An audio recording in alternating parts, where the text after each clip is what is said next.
Humanismo Digital con Joan Clotet.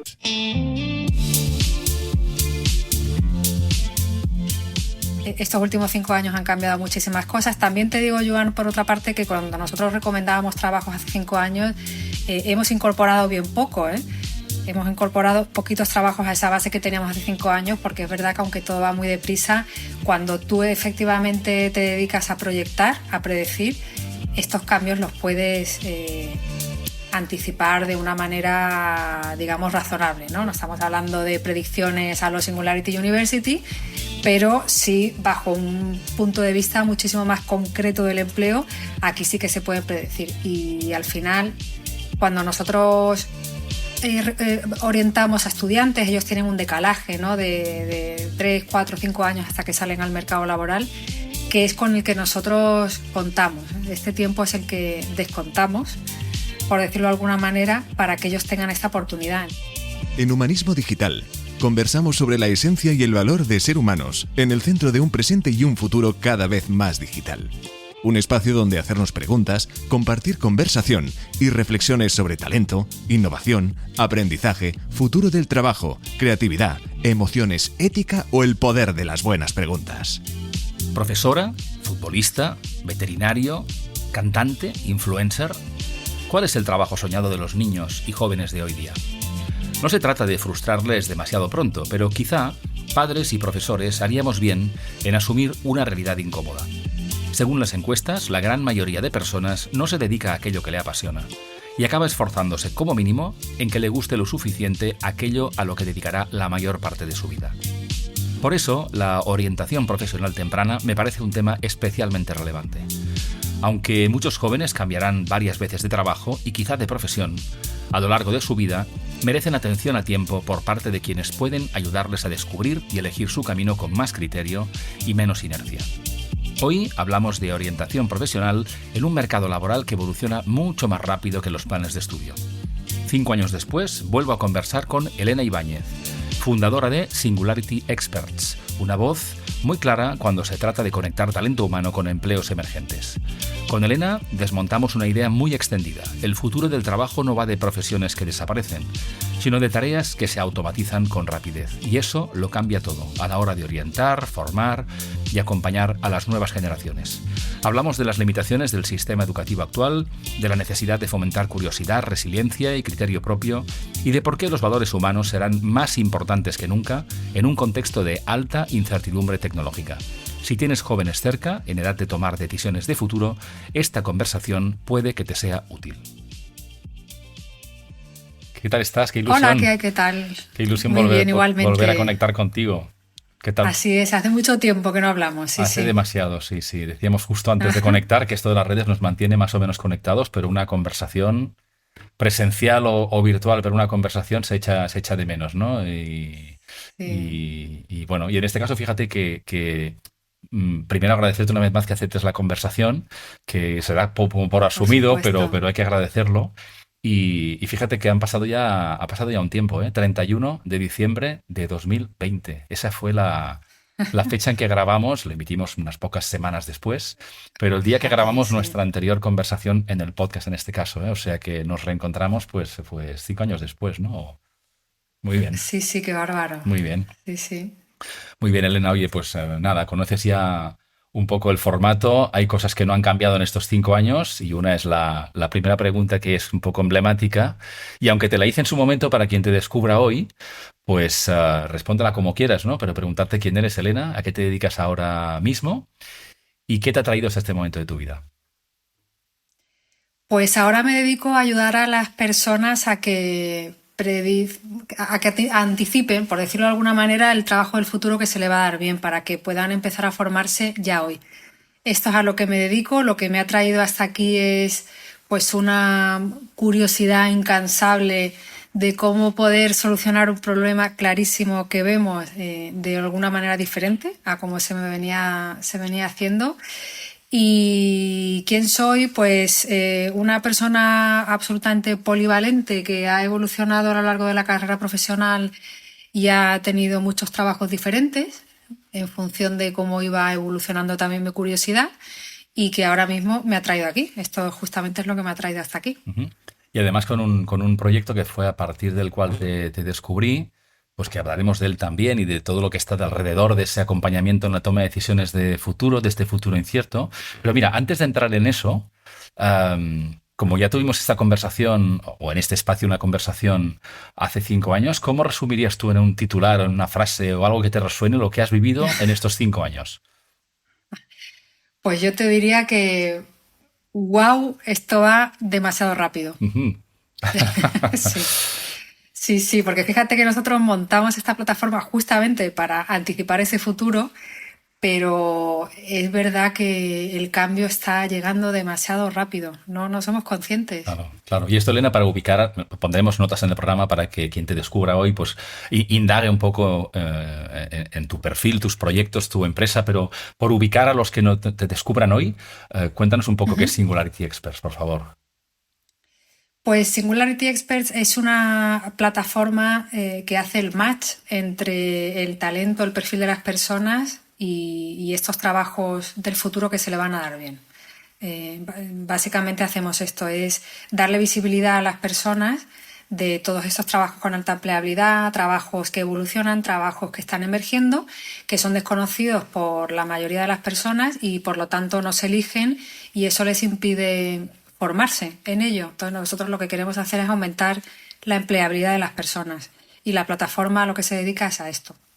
O sea, esto, Elena, que te decía justo antes de conectar, que he tenido conversación, además mencionándote a ti y a tu empresa en estos años muchas veces, cuando escuchas a alguien con hijos que dice, no, no, mira, es que esto es lo que tendrás que hacer porque esto es un trabajo de futuro, ¿tú qué piensas o qué te resuena? ¿O qué le dices a esa persona si tienes confianza o te pregunta? Pues que, hombre, lo más importante ahora mismo con esa velocidad es descartar cosas que ya sabemos que no te van a aportar empleabilidad, ¿no? Porque es cierto que de aquí a 5 años, así como estos últimos 5 años han cambiado muchísimas cosas, también te digo, Joan, por otra parte, que cuando nosotros recomendábamos trabajos hace 5 años, hemos incorporado bien poco, ¿eh? Hemos incorporado poquitos trabajos a esa base que teníamos hace 5 años, porque es verdad que aunque todo va muy deprisa, cuando tú efectivamente te dedicas a proyectar, a predecir, estos cambios los puedes anticipar de una manera, digamos, razonable, ¿no? No estamos hablando de predicciones a lo Singularity University, pero sí bajo un punto de vista muchísimo más concreto del empleo, aquí sí que se pueden predecir. Y al final, cuando nosotros orientamos a estudiantes, ellos tienen un decalaje, ¿no? de 3, 4, 5 años hasta que salen al mercado laboral, que es con el que nosotros contamos. Este tiempo es el que descontamos, por decirlo de alguna manera, para que ellos tengan esta oportunidad. Entonces, lo que les suelo decir es que la orientación es esto, es orientar, no es sacar una bola de cristal y adivinar, es guiar, ¿no? Bueno, Entre muchas posibilidades. Y además, Elena, perdona que te corte, pero hicisteis un trabajo muy importante para inventariar esos trabajos de futuro, ¿no? Es decir, no sé si puedes dar 2 o 3 ejemplos, porque yo siempre digo los mismos, pero tú lo harás con más propiedad, es decir, ¿qué tipo de trabajos tienen una demanda incipiente y la gente no los tiene en mente? Bueno, pues por ejemplo, trabajos muy desconocidos, pues los lingüistas computacionales, por ejemplo.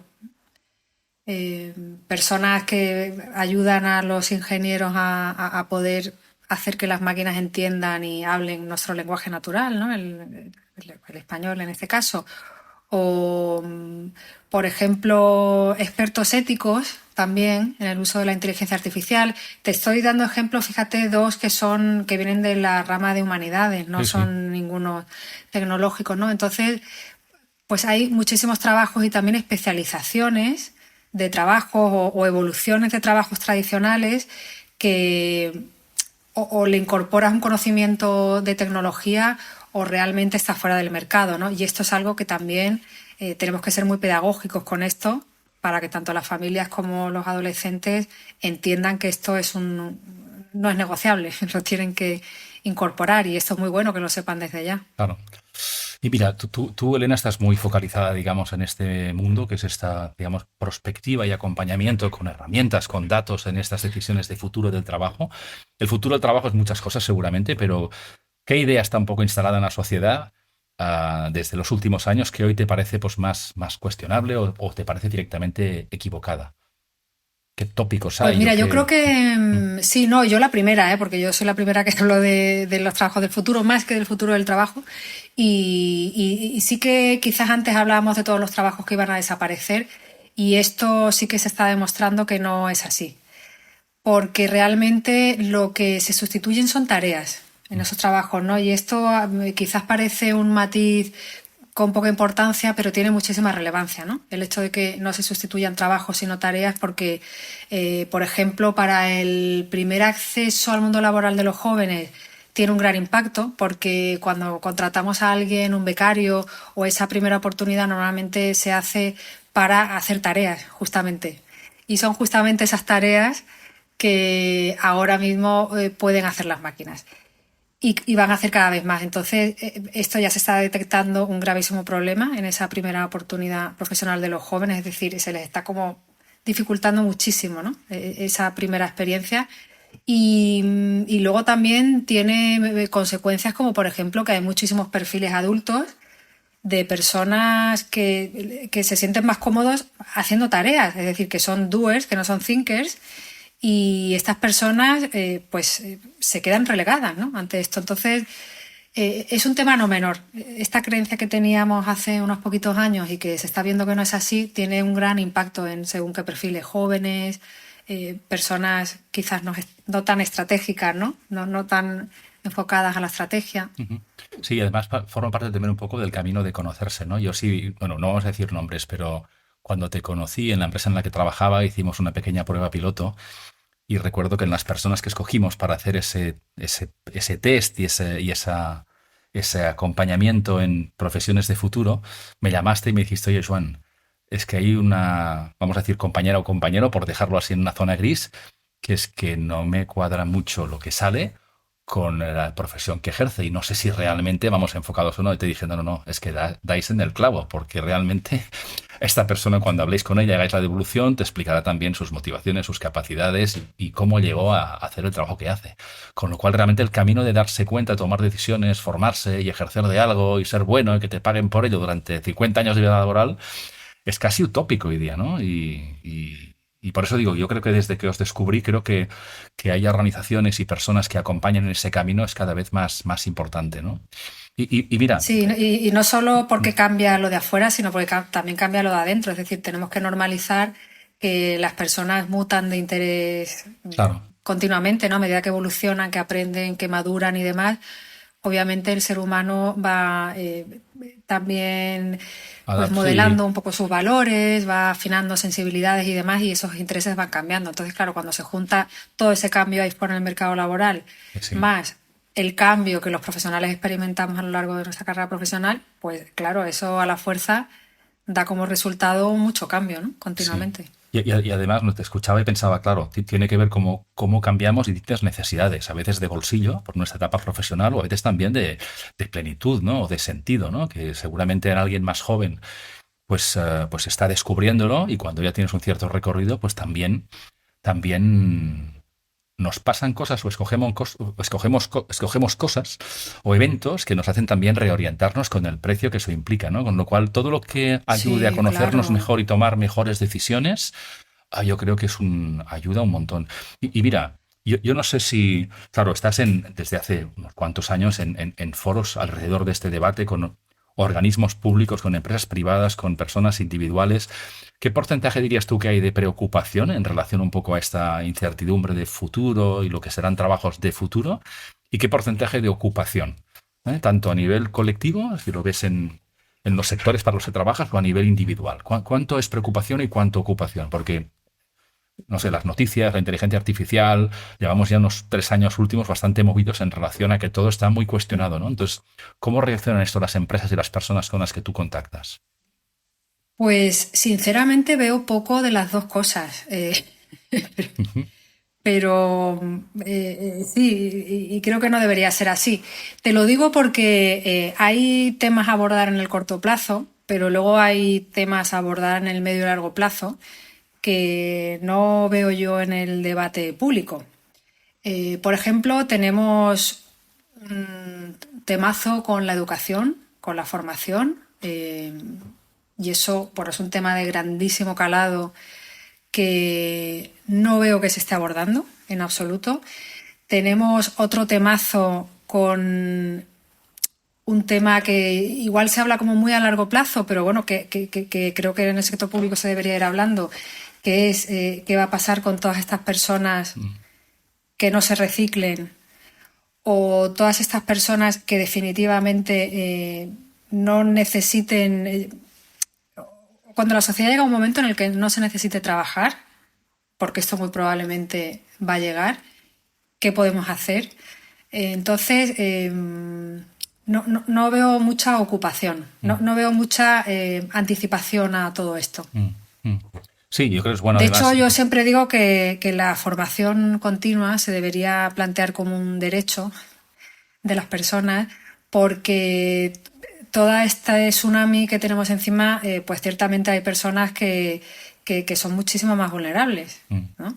Y no es solo por un tema de aptitudes cognitivas, por ejemplo, o de entorno, es un tema también de personalidad, que hay personas que no se sienten nada cómodas cambiando, aprendiendo, estando continuamente rodeado de incertidumbre, de aspectos que desconoce. Pues hay personas que no se mueven bien en todo esto y son personas que lo van a pasar peor, ¿no?, en todo esto, entonces hay que ayudarlas más.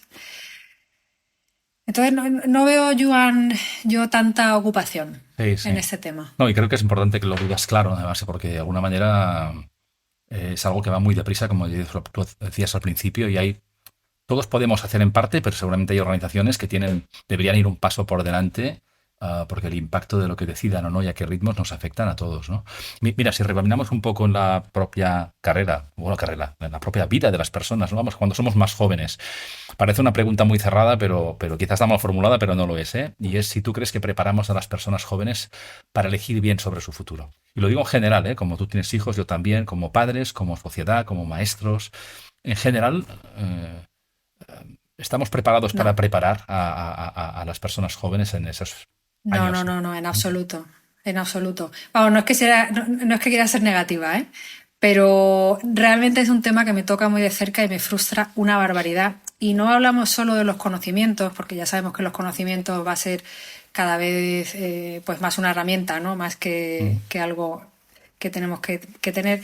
Es más un tema de la actitud que le estamos enseñando a los chavales jóvenes en la escuela de cómo afrontar el mundo que viene, ¿no? Porque el mundo que viene, como estamos diciendo, va a ser un mundo en el que las personas que se sientan cómodas en la incertidumbre, en el cambio continuo, en el aprendizaje continuo, en el aguante, no se habla tanto de la resiliencia, pero que al final es que es verdad, que hay que aguantar muchísimo cambio.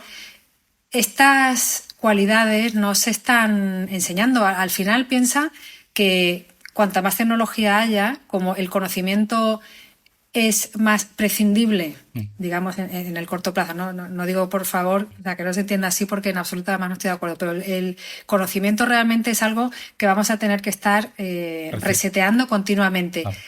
Pero lo que sí queda es cómo el ser humano se va a adaptar a todo esto. Y ya se ve claramente que se necesitan unas cualidades, unos rasgos muy concretos. Y eso, ya para empezar, eso, ya no te hablo, como te digo, de los conocimientos, eso ya no se está abordando en los colegios, se está abordando de una manera muy tradicional y claro, y es que no tiene nada que ver. Claro. No es solo del mundo del trabajo, es la vida en general, ¿no?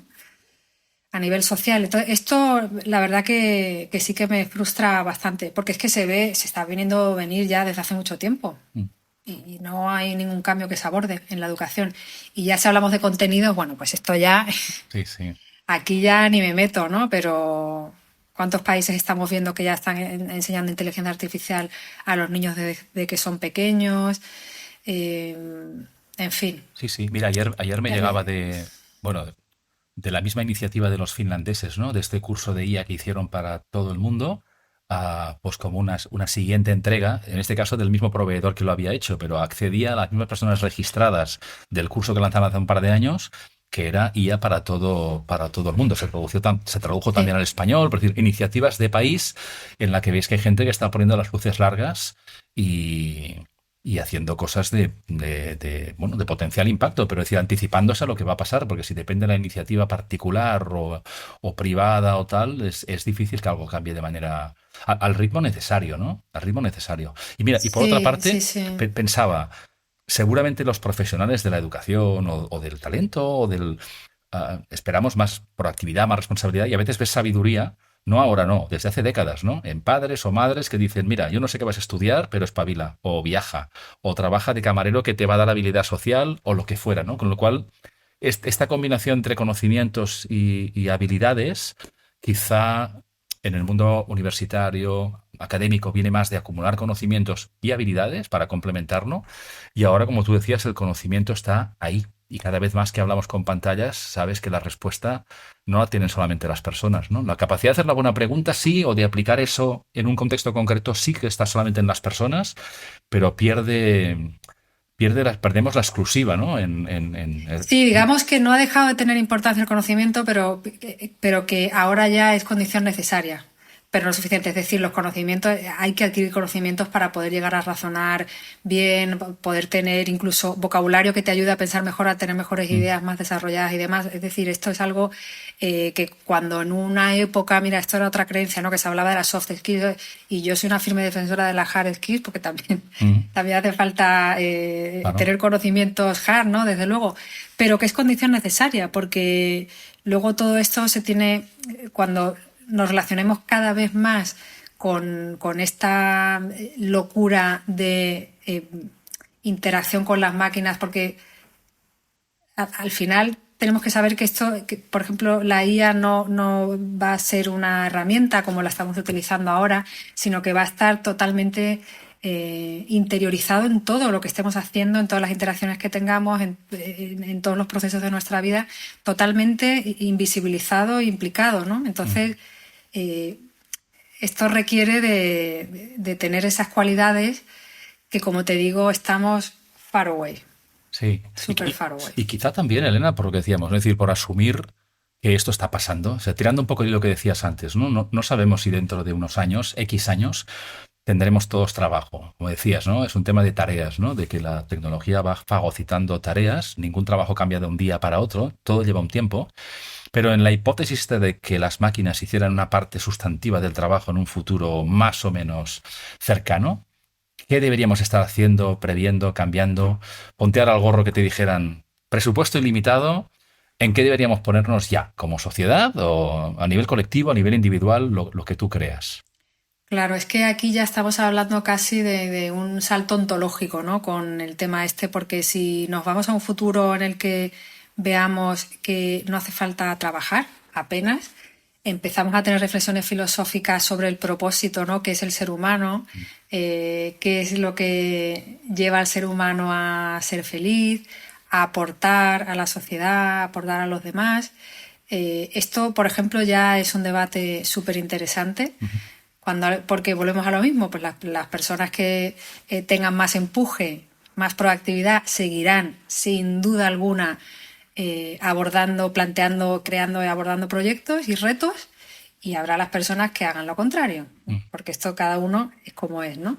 Y para los que son de una manera los que son más reactivos y no proactivos, pues estas personas habrá que buscarles un sentido a su vida. Que no es cómo pasan el tiempo, no se trata de esto, es algo más trascendental, ¿no? Es cómo funciona el ser humano, que es a base de ilusiones, de lo que nos diferencia de los animales, ¿no?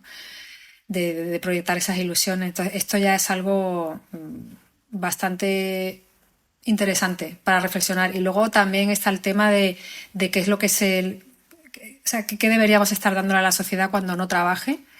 Le deberíamos dar el famoso salario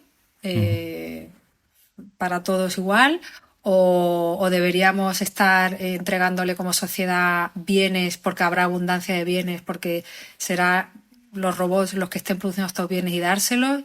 Es decir, aquí hay unas reflexiones súper interesantes, sí, que tampoco escucho muchas. Sí. Y además, Elena, mira, estaba pensando que además de que eso gradualmente pueda pasar, de hecho está pasando ya, porque te escuchaba y pensaba, habrá personas al final de su ciclo de vida profesional que trabajan en una multinacional del IBEX 35, que hace una reducción de estructura y que anticipa su jubilación. Y que de alguna manera muchas personas no tienen claro que dentro de poco tiempo se vayan a jubilar en esa empresa y empiezan a vislumbrar que tendrán que hacer otras cosas después al final de su vida profesional y seguramente se marchan igual felices, no lo sé. Pero tienen que abordar, es decir, cuando se termine el trabajo, ¿qué ocurrirá? Aparte, cuando te jubiles, cuando te toque, hay personas que eso ya le viene anticipado o forzado o invitado. Y luego en el otro extremo, al inicio de la carrera profesional, está pasando también gente joven, lo hablo con muchas personas en los últimos años, ¿no? Que todo el mundo le cuesta fichar. Y quiero saber también tu opinión, ¿no? Dice, oye, el clásico es decir, oye, fichamos gente joven que no tiene la misma visión ni la misma cultura del esfuerzo, ¿no? Desde los ojos de quien está haciendo la entrevista, expectativas de algo que esa persona debería tener y no tiene. Y a lo mejor también es un tema de que las personas que se incorporan al mundo laboral, pues el valor de lo que significa el trabajo, qué tipo de sacrificios o tu tiempo, tu energía, tu talento, a cambio de qué, pues también son más celosos también de su tiempo, son más, si quieres, más infieles también. El trabajo para toda la vida les suena casi como una condena. Entonces, bueno, no sé si para el Sí, de global de hecho, la sociedad, pero ¿cómo ves tú eso que ya está pasando, ¿no? Y que nos... sí, yo creo que ahora estamos viviendo una época de choque cultural bestial entre esa generación que está entrando y la generación que les está contratando, ¿no? Porque Mm, la generación que les está mm, contratando es más parecida a la nuestra, mm, que sí que desarrollamos unos valores del trabajo, de una responsabilidad, de una exigencia, una disciplina que desde luego no tiene nada que ver a nivel de valores con la que tienen ahora estos chavales. Y de hecho la generación que está ahora mismo en el colegio viene todavía más laxa de la que está entrando ahora mismo en el mercado laboral. mm. Viene más laxa, ¿no? Por eso antes hablaba de todo el tema este de las soft skills, que se están entrenando bien en el colegio y mucho viene por aquí, ¿no? Entonces, ahí sí que se está generando un poco la tormenta perfecta porque entre que los jóvenes, como yo te decía antes, se les dificulta la entrada en el mercado laboral por este tema de la tecnología, que es justamente de los perfiles más damnificados con todo esto son los jóvenes, porque son los que tradicionalmente más entran a hacer tareas que Mm. son sustituibles. Y entre esto y, y este choque cultural que hay ahora mismo todavía en las empresas, pues ahí se está generando esa tormenta perfecta. Y bueno, yo la verdad que no tengo la respuesta, no sé qué va a pasar, no sé quién va a ganar, ¿no?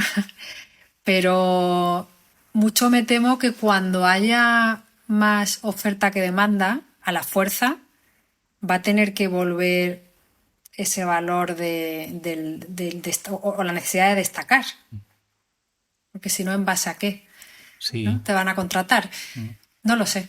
Porque además, claro, nos adaptamos al contexto, ¿no? Como seres humanos hemos llegado hasta aquí y otros animales no, porque nos adaptamos al contexto, ¿no? Lo que ya sabes, todo va muy deprisa y esto es más complicado, pero reaccionamos también a lo que nos pasa, ¿no? Yo no sé si, por ejemplo, cuando tienes conversaciones con profesores de mundo académico o con empresas, es decir, no sé, si alguien te escucha ahora estas ideas y piensa, bueno, ¿qué debería hacer distinto? ¿O qué podría hacer mejor en relación a mis hijos o a mis alumnos en ese proceso de Sí. acompañamiento? ¿Hay cosas concretas que crees que le podrían ser útiles para ser un mejor acompañante en ese proceso de decisión? Y que dependa de ella ¿Sabes qué individualmente. Alguien que pasa? te escucha que dice, mira, estoy atrapado en un sistema que no puedo cambiar por completo, pero ¿qué puedo hacer el lunes yo distinto con mis alumnos, con mis hijos, en mi entorno? Es que yo creo que la verdad que esto no está al alcance de los profesores porque al final los docentes tienen un margen de maniobra muy estrecho. Tienen cada vez menos tiempo para dedicarte a lo que realmente tiene sentido y además también están como muy limitados a la hora de que enseñan, cómo lo enseñan y no solo los docentes, los propios colegios están muy limitados porque en cuanto alguno quiere innovar y hacer algo de diferente manera y demás, no se puede salir, ¿no? Entonces, yo creo que estas iniciativas habría que tomarlas a más alto nivel, ¿no? De más escala. Claro, Sin un duda. profesor pobre, ¿de qué puedo hacer yo? Pues, pues es que poco puedes hacer. Mira, mi hijo que está en la Politécnica en Madrid, eh, bueno, tenía un profesor de una ingeniería que estaba utilizando una metodología diferente, como más, que implicaba muchísimo más al estudiantado y demás, y hablaron con él y le dijeron que no siguiera por ahí, porque era algo diferente a como se había hecho. Entonces, la verdad que creo que los pobres docentes hay muchas veces que se les echa la culpa, ¿no?, a los orientadores de los colegios o a los padres, y es que bueno, los padres sí que tienen bastante más margen de maniobra, porque al final ellos sí que están educando a los hijos, Claro. pero en los colegios hay muy poco. Sí, Y claro. y eso, fíjate, Elena, estoy contigo además, y tienes mucha más conocimiento y experiencia que ellos. Es decir, con los medios que tienen en el sistema que están, hacen lo que pueden. Pero los padres sí que nadie nos enseña a ser padres, lo hacemos lo mejor posible. Nuestros hijos son nuestros conejillos de Indias, como les digo yo a los míos también, ¿no? Pero si nos escucha un padre o una madre que realmente, por la edad de sus hijos, pues tiene, bueno, esperamos que nos dejen seguir influyendo en ellos toda la vida, pero que se siente realmente interpelado, interpelada, de decir, ostras, las respuestas no le vendrán al 100% del colegio, obviamente, ¿no? Entonces, ¿qué puedo hacer diferente? ¿Qué tipo de preguntas? ¿Qué tipo de espacios? No sé. Los padres que crees que lo hacen bien y que ayudan a sus hijos a decidir mejor en su futuro, ¿qué tipo de cosas hacen? Que no hacen la mayoría. Pues mira, yo esto lo tengo bastante claro cada vez más, fíjate. Antes no, cuando mi hijo era pequeño no, pero ahora, y no porque sea madre, sino porque, como tú bien dices, como trabajo en esto, mira, yo creo que son padres, en primer lugar, que dan mucha libertad a los hijos para que se equivoquen. Es decir, esto que se habla de la superprotección, la hiperprotección y demás, creo que los padres tenemos una obligación de, al contrario, de no proteger tanto a los hijos. Eso es un acto de amor para que ellos vayan desarrollando todas estas fortalezas. Y esto, como tú decías antes, no espabila. Es que si les estamos protegiendo tanto, no les damos la oportunidad de espabilar, ¿no? Luego, otra cosa para mí importantísima es transmitir los valores de dar lo mejor de uno, de ser responsable, de que las cosas importan, que no todo es relativo. Esto me parece importantísimo, porque esto en la escuela, desgraciadamente, no lo está haciendo mucho, ¿no? Vamos a un modelo cada vez más de una falsa igualdad, porque realmente la igualdad, cuando tú quieres ayudar a los que a los que son más débiles, justamente lo que tienes que hacer es apoyarles más, no igualar en ese sentido, ¿no? Entonces, todo lo que sea transmitir estos valores de haz las cosas bien, haz las cosas con honestidad, es maravilloso. Exigirse más a uno mismo está muy bien, o sea, no es una tontería que dicen, no, que es un valor y te tienes que sentir orgulloso cuando des de lo bueno lo mejor. Creo que esto es importantísimo, porque es un motor que tú les regalas a tus hijos para que ellos mismos encuentren ese círculo virtuoso del espabilarse, como decías tú, ¿no? Entonces, si tú das esa libertad, obviamente acompañado de seguridad, de amor y de confianza, está claro, ¿no? Libertad y ala. Pero esa combinación de la libertad con el valor de la responsabilidad, me parece que creas adultos, muy preparados. Y luego ya pues hablaremos de, pues eso, ¿no? De todo pero creo que eso es importantísimo. Sí. Y además y no es lo que se está reforzando en el colegio. Claro. Ninguna de estas dos cosas. Claro. Y no, es cierto. Y además, bueno, aprendemos a ser padres siéndolo, ¿no? No sé si hay academias de padres y madres, seguro que las hay también, pero eso de alguna manera, cuando los hijos crecen y evolucionan, pues yo Marina montó una universidad para padres, que yo me apunté cuando mi hijo era pequeño. Caramba, maravilloso. Muy necesario. Bueno, es uno de los roles más importantes de la vida, y la verdad es que lo hacemos, como dices tú, con toda el amor de nuestro corazón, pero no siempre con las herramientas o las habilidades, ¿no? Sí, sin duda. Mira, te escuchaba antes y pensaba, has hecho un comentario y se me ha encendido una bombilla, ¿no? Y es, imagínate una escuela muy tradicional, en la que apareces tú con tu propuesta. Eso les incomoda, lo ven como una oportunidad, de repente, ¿no? Es decir, yo voy a formarte para que tú te hagas, no sé, para que salgas adelante en el corto plazo, pero pensando en profesionales, y de repente aparece pues un equipo de gente con unas herramientas y te dicen que a lo mejor eres un gran, no sé, diseñador de piel sintética o entrenador de empatía de robots. Eso les genera un canal de apertura y complementario, les incomoda. Es decir, ¿qué tipo de entrada? Sí, pues eso, mira, no me lo tengo que imaginar, porque es mi trabajo del día a día, eso que me cuentas. Y la verdad que hay colegios con perfiles innovadores y con perfiles que viven en el siglo XXI, que son conscientes de todas estas cosas, entonces lo ven como un soplo de aire fresco, lo ven casi como una linterna, ¿no? Estás poniendo luz aquí donde nosotros sabíamos que había algo, pero no sabíamos el qué, ¿no? Y entonces ahí se valora enormemente. Pero obviamente también tenemos colegios que al final son gestionados por personas, es decir, al final tenemos personas que todo esto les suena algo esotérico.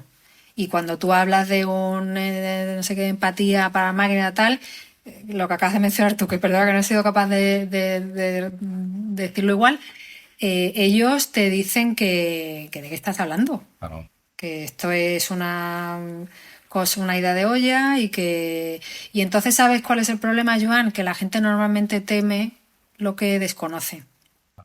Entonces, cuando en los colegios los responsables, los colegios o en la educación, porque en la universidad también pasa esto y demás, cuando en la educación tienes a personas que no están actualizadas a la realidad, que son muchísimas más de las que te podrías imaginar, pues entonces lo que sucede es que lo rechazan. Porque no es que no lo vean necesario, es que les da hasta miedo. Claro. Como no lo controlan, no lo entienden. Y esto es un problema porque es un stopper. Totalmente, ¿no? Los niños, desde luego, ellos pueden tener pues una reacción wow con estos trabajos, pero como son jóvenes y están totalmente abiertos y son súper moldeables, ellos lo verían con muchísima más naturalidad que muchos docentes o muchas personas adultas que no entienden que la IA esté metiéndose en nuestra vida de la manera en la que se está metiendo, por no hablarles ya de que una neurona se comunica con un chip, sí. Por no hablarles ya de esto, ¿no? Sí, sí. O sea, entonces esto es un stopper bastante grande. Sí, de hecho... Y la velocidad no ayuda, obviamente, porque les quita tiempo de asimilar. Sí. Sí, por eso te digo, cualquier cosa que haga a los padres, madres más conscientes de cosas, oportunidades, conversaciones, espacios que puedan complementar la propuesta tradicional, yo creo que son oro puro. Yo recuerdo hace unos 3 o 4 años mínimo también, que me llamó una persona también, una madre en este caso, que su hija, no sé ni cómo vino el contacto, ¿no? Que su hija estaba desorientada, que estaba en cuarto de carrera, pero que no era lo suyo y que la veía muy perdida. Y le recomendé, me acuerdo, a ella y a otras personas, ¿no? Singularity Experts, y me dijo, oye, ha venido bien para tener una buena conversación a tiempo. ¿Sabes? Esa fotografía, en decir, pues mira, según mis motivaciones, mis capacidades, esto es lo que mi hija es. Y me dijo esta mujer, no la conocía demasiado, y ella me dijo, vino bien para tener una conversación que su padre también se cuestionara cosas.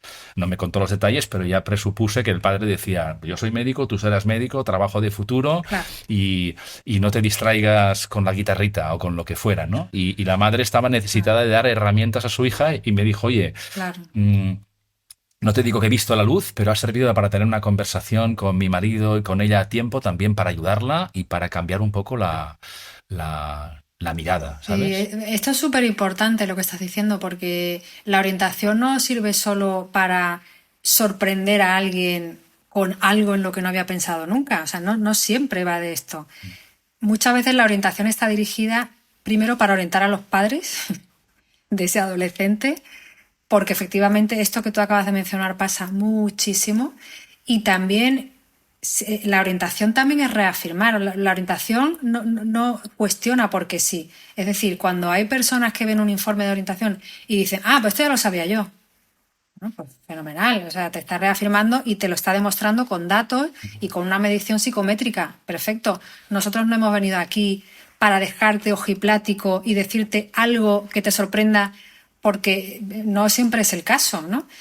Entonces, el informe, como tú bien dices, de orientación, al final lo que hace es, de una manera objetiva, poner negro sobre blanco datos reales de esa persona que se han extraído a través de mediciones psicométricas para poder demostrar que algo que a lo mejor una tercera persona está viendo como una mala idea, una percepción de mal, se demuestra con un informe. Entonces, por esto viene también muy bien, ¿no? Hacerse estos estudios de vez en cuando, estas fotos, como tú dices, y me gusta mucho la metáfora que utilizas de la foto, porque efectivamente a lo largo de la vida, como decíamos antes, que los intereses cambian y demás, y hay otras cosas que cambian, hay que ir haciendo fotos de vez en cuando, porque esa foto cambia, ¿no? Totalmente. Mira, ya que mencionas la foto, me ha venido la imagen cuando has dicho la palabra foto, y no sé si lo viste en redes, ¿no? Pero hace más o menos un año, creo que es una escuela en la India, y ves a una profesora o a un profesor en un pueblo, se ve pues bueno, se ve nada, es un vídeo de un minuto, pero vas viendo niños que se acercan al profesor y el profesor les regala una fotografía hecha con inteligencia artificial que es Ah, él sí, mismo en su sí, supuesta profesión de futuro, ¿no? Que no se sabe, sí. niños de 7, 8 años y los ojos iluminados, la sonrisa, yo seré policía, yo seré fontanero, yo seré o yo puedo ser, ¿no? Más de empoderar y fíjate que ese profesor, profesora, pues a lo mejor no sé ni qué asignatura tenía, ni casi me importa, te diría, ¿no? Es decir, que hace un gesto muy personal para empoderar a las personas a ver que pueden ser Sí, otras cosas, sí, es ¿no? que eso también es muy interesante lo que dices, porque la orientación es verdad que no siempre está dirigida a una toma de decisión. La orientación es un proceso y en ese proceso tienes que ser algo pedagógico, también tienes que ser algo inspirador, también tienes que ser algo gurú, tienes que ser, tienes que entrenar la cabeza, el espíritu, Mm, tienes que ir abriendo puertas. Entonces es un proceso maravilloso, enriquecedor. No, la orientación no es hacer un test mm, y punto pelota, es ujú. todo el proceso que rodea todo esto y que te va, pues lo que tú dices, ¿no?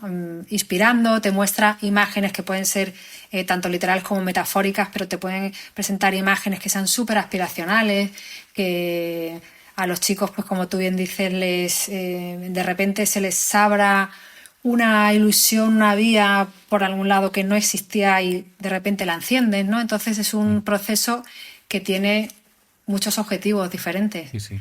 Y además yo creo que en esa vía que decías de acompañarles a equivocarse y aprender de una manera acompañada y sin riesgos, pero me conecta con cuando hay encuestas al año, anuales de entidades, no recuerdo ahora el nombre de la consultora, ¿no? Hay muchas que hacen estudios en decir, oye, si te dedicas al trabajo que realmente te apasiona y para lo que eres bueno. Y creo que el año más positivo es un 15%, es decir, de cada 100 personas, 12, 13, 15, 10 a veces reconocen que se dedican a algo que realmente les llena no solamente el bolsillo, ¿no? Entonces hay un espacio enorme para entender mejor quién somos, qué va a hacer falta, y eso lo hacemos de manera reactiva cuando perdemos el trabajo, cuando lo vemos en riesgo. Entonces, todo lo que nos ayude desde que tomamos las primeras decisiones a todas las que tendremos que tomar con cada cambio, yo creo que hay que cultivarlo y hay que cuidarlo, ¿no? Y más decías tú el tema de la IA absolutamente omnipresente y además increciendo en profesionales del conocimiento por descontado, porque está ahí presente para ayudarnos y también para sustituirnos en muchas tareas ya, y en esa deshumanización que antes decías, ¿no? Entonces, no sé, una de mis últimas preguntas en esta conversación, Elena, es ¿qué crees que deberíamos proteger como colectivo, como sociedad, si no queremos deshumanizar el trabajo, en que cada vez no hacemos ya el trabajo solamente las personas, cada vez, decías tú antes, ¿no? Está más presente, no nos damos ni cuenta, en que cooperamos personas y tecnología, máquinas? ¿Qué deberíamos proteger como sociedad para que en el futuro, dentro de X años, ir al trabajo no sea, no sé, una película de ciencia ficción de las que dan miedo? Bueno, probablemente sea una película de ciencia ficción, espero que no de las que den miedo, pero vamos, te aseguro que va a ser una película de ciencia ficción, eso lo tengo clarísimo. Fíjate que más que deshumanizar el trabajo, yo te hablaría de deshumanizar el humano, porque es que Ujú, cuando hablamos a futuro y estamos en este mundo distópico de la renta básica universal y demás, a mí sí que me preocupa bastante lo que yo te comentaba antes de la pérdida del propósito, porque creo que es la magia que nos hace humanos y que nos mantiene vivos, es esa. Y si eso se pierde, me preocupa enormemente qué vamos a hacer, ¿no? Y eso sí que me parece que es deshumanizar lo que nos hace humanos, ¿no? Y va mucho más allá de cómo nos vamos a sentir en el trabajo, sino cómo nos vamos a sentir en la propia vida. Sí que es cierto que viene por el trabajo.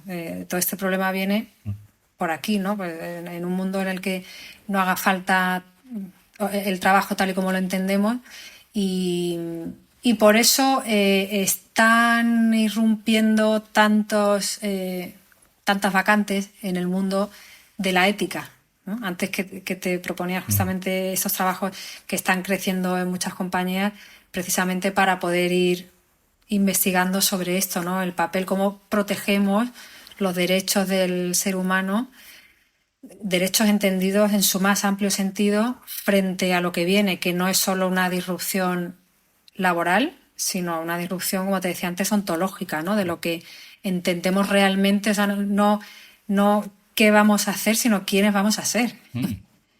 Es que es algo mucho más importante, ¿no? Y la verdad que mis pensamientos están más ahí ahora. Sí, sí. De hecho, como aperitivo de lo que ya estamos haciendo es en qué medida vamos delegando decisiones, ¿no? O conversaciones en las máquinas, ¿no? Es decir, esta agentización, ¿no? De tareas que se van mecanizando que la propia persona decide delegarlas, con lo cual tú también te vas quitando tareas para liberarlo en tiempo en favor de que muchas veces no se sabe. Yo también creo, Elena, que muchas veces la resistencia al cambio viene porque no tenemos capacidad de dibujar un futuro más interesante, ¿no? O no hay procesos de acompañamiento en eso, ¿no? Hagamos lo que hagamos, ¿no? Entonces, claro, preferimos retener lo que tenemos, que nos sentimos cómodos, nos da de comer, porque hemos dedicado poco tiempo a decidir si no hiciéramos lo que hacemos, ¿qué haríamos? Y eso hay que hacerlo a marchas forzadas cuando pierdes el trabajo, cuando las cosas cambian. Entonces, todo lo que acompañe a seguir explorando qué podría ser lo siguiente a nivel colectivo e individual, yo creo que tiene mucho, mucho valor. Mira, hablando de futuro, antes Sí, de... Didi, perdón. sí, no, que a mí hay una cosa aquí que sí que me tiene muy atenta y es precisamente por la formación profesional, porque me dedico justamente a medir las aptitudes cognitivas, la personalidad y las competencias de las personas y no me gustaría perder de vista que todo este cambio favorece a un tipo de personas muy concreto y desfavorece a un tipo de personas muy concreto, ¿no? Siempre hablamos de personas desfavorecidas, la que está en el barrio. No, es que no va de eso. Todas las personas, fíjate que hace poco tiempo se hablaba del pensamiento computacional, ahora ya vemos que podemos desarrollar código sin código y sin saber código, pero da igual, pero esas aptitudes cognitivas, esa curiosidad, ese empuje por crear, por hacer algo. O sea, ya se está hablando de que ahora mismo una persona con un ordenador en su casa puede montar una startup desde el salón de su casa y ponerse a facturar como locos. Eso funciona muy bien con este tipo de perfiles. Pero ¿qué pasa con las personas que quizás tengan, porque han nacido con aptitudes cognitivas más bajas y no son capaces de entender esto? O que tienen una personalidad totalmente conservadora, que les cuesta mucho descubrir cosas nuevas o que no les gusta, que no les satisface, que no hay nada que les empuje ahí. Estas personas están en franca desventaja respecto a todo esto. Y son a mí las que me tienen más atenta. Porque al final está claro que sí, que la formación continua, que aprender, tal. Pero ¿qué pasa con todas esas personas? Sí. Que son muchísimas, que no son las desfavorecidas que nosotros pensamos que no, que es que a lo mejor nosotros mismos entramos de ahí, que son personas que nunca van a hacer esto porque no tienen o esas capacidades o ese perfil o esa personalidad, y esto sí que bueno, es injusto, ¿no? Elena, es el debate que nos gustaría que estuvieran tuviendo ahora personas como tú, como yo, más capacitadas para decir, oye, pues cómo está mi comunidad autónoma, mi ciudad, mi país, cómo quiero que esté a futuro, qué tipo de capacidades necesitamos, tenemos, cómo estimulamos, es un montón de cuestiones que van a determinar pues, cuál es el futuro de la sociedad, ¿no? Y siempre digo que hagamos desde nuestra parte lo que podamos, pero evidentemente hay a otros niveles que deberían estar pensando y tomando decisiones que van a ser determinantes en cómo seremos a futuro, ¿no? Mira, antes decías... Sí, sobre todo para ayudar a estos perfiles que están en clara desventaja, sí. Claro, y además creo que son una mayoría y que además no tienen ninguna culpa de ello. Lo que decías tú, es el contexto en el que han nacido y no van a tener la iniciativa de reconvertirse o de pivotar porque no son ni trabajadores del conocimiento ni están escuchando este podcast. Sí, no son personas vagas ni personas... No, es que ahí voy, sí, correcto. Justo. Mira, antes decías la importancia del propósito entre muchas cosas. Yo te hago una proyección así a futuro. Espero que te queden muchos años de vida como tal y de vida profesional, los que tú quieras. Pero ¿cómo te gustaría que te recordaran tu legado en el futuro? Cuando alguien en el futuro piense en ese recorrido y lo que ha interactuado contigo, ¿cómo te gustaría ser recordada? Pues encendiendo una bombillita en los niños, en la juventud. En aquellas personas jóvenes que de repente con algo que les hemos contado, que les hemos enseñado, de repente han visto un camino y les hizo la vida más amable o más interesante. Eso me encantaría. Eso me pone súper contenta. Fantástico. Conecta un poco con tu propósito. Cuando te conocí me contaste el por qué habías lanzado este proyecto, también pues después de otras etapas profesionales. Y es verdad que todos tenemos personas de referencia en nuestra vida cuando miramos atrás que han tenido un impacto en nosotros, y creo que realmente es algo, pues bueno, de las cosas a las que cualquier ser humano puede aspirar, ¿no? Que otras personas más jóvenes que nosotros o menos jóvenes, que tengas un impacto en ellos, que les ayude a tener un camino, una vida más. Eso es un subidón, subidón total, vamos. Totalmente. Sí. Sí. Para cerrar la conversación, Elena, cuando hablamos hace 5 años, esta no cerraba siempre igual, ahora siempre abro y cierro igual. Y cierro con esta, que es: ¿de qué te gustaría? Piensa un poco en un ideal, en un futuro deseado. ¿De qué te gustaría que habláramos tú y yo dentro de 3 años? Ya no pongo 5, pongo 3 porque hablaremos antes, pero vamos a ponerlo pues más corto plazo. Hace bien. No, y sobre todo porque dentro de los 3 años son los 7 de antes, ¿no? Eso es. Que los ciclos de innovación que cada vez se estrechan más. Pues me gustaría que hablemos, pues mira, de esto que te estaba comentando de cómo la tecnología está reescribiendo el propio código del ser humano, uh-huh. de esta incorporación en el propio ser humano. Me gustaría que estuviéramos hablando de esto. Me parece que es algo súper importante, además de apasionante, necesario, que tiene una parte de protección de derechos de las personas bestial, pero que luego tiene otra parte filosófica súper fascinante. Me gustaría hablar de eso. Maravilloso. Pues vamos agendando ya la conversación, ¿eh? Bueno, hablaremos seguro mucho antes. Elena, quien te descubra hoy, ¿qué ponemos en las notas del programa para que quien quiera saber más de ti, de Singularity Experts, qué referencias les damos? Pues bueno, en la web está todo. Si quieren contenido un poquito más variadito, pues en mi Instagram. Muy bien. Tienen cositas. De hecho, voy a hablar cada vez más de esto ahí. Muy bien. Y creo que es muy coherente, es tu decisión y tu marca profesional, pero si también quieres impactar, que ya lo haces hace muchos años, en la gente joven, también el estar presente en otros canales en los que a lo mejor están más presentes. No sé, en LinkedIn encontraremos una comunidad, y en Instagram quizá otra, y en TikTok quizá otra. No hace falta estar en todas partes, pero sí conectar con la gente que nos dirigimos. Yo creo que es un ejercicio muy, muy inteligente.